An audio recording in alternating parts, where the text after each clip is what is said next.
Okay, so this video is on the hexose monophosphate shunt and a couple topics related to its products, specifically the use of NADPH oxidase by neutrophils and the use of NADPH for glutathione in maintaining the reducing environment in cells, or red blood cells more specifically.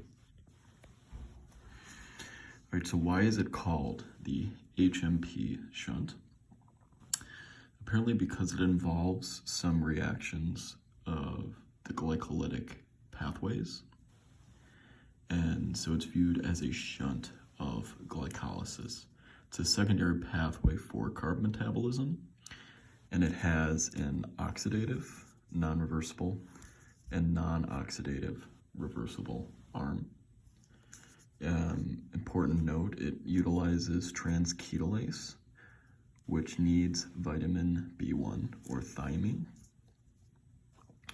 So this pathway gives us two very important products: NADPH, which is used in reductive anabolism, lipid synthesis, steroid synthesis, and the two topics mentioned above, maintaining a reducing cellular environment, and neutrophils use it to kill bacteria.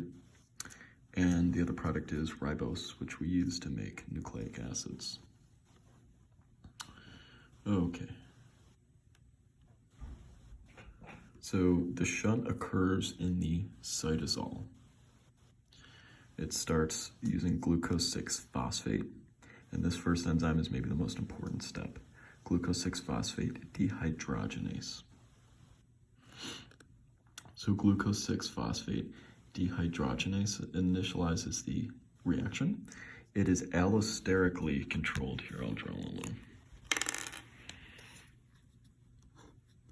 By NADPH, and it produces NADPH by reducing it from NADP.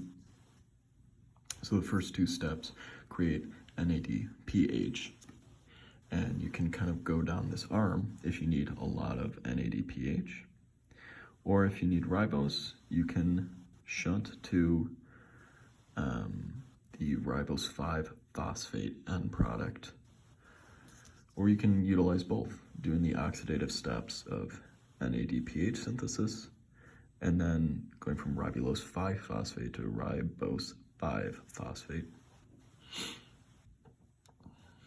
Okay. Let's see here. What should we talk about first with NADPH utility? All right. How about this? All right. So neutrophils use NADPH oxidase to create an oxidative environment. Let me draw NOx. So that's your NOx.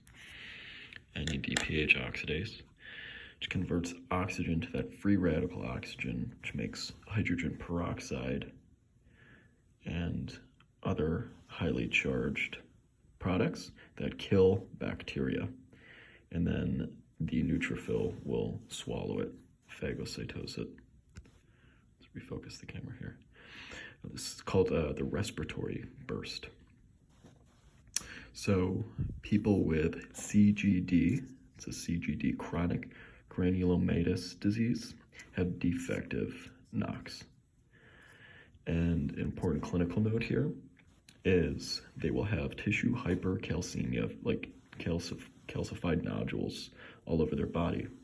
Why is this? Because when you don't have the materials to kill the microbes, it triggers vitamin D synthesis. This mechanism he did not expand upon, but will be talked about later. All right, the other utility of NADPH is maintaining the reducing environment of cells using glutathione. So glutathione is used by glutathione peroxidase to convert hydrogen peroxide back to water. And when glutathione goes through glutathione peroxidase, it creates glutathione disulfide. And glutathione disulfide needs to be converted back to glutathione by glutathione reductase, which requires NADPH. So people with G6PD deficiency, remember that is the first step in the hexose monophosphate shunt, will not have enough NADPH, and thus they have the poor phagocytosis that leads to a lot of bacterial infections, but they also have very oxidative cell environments, specifically in their red blood cells, and this will lead to the red blood cells lysing and splitting, and these people will be anemic because you need that NADPH to convert glutathione disulfide back to glutathione. Okay, I'm just double checking, making sure I didn't miss anything.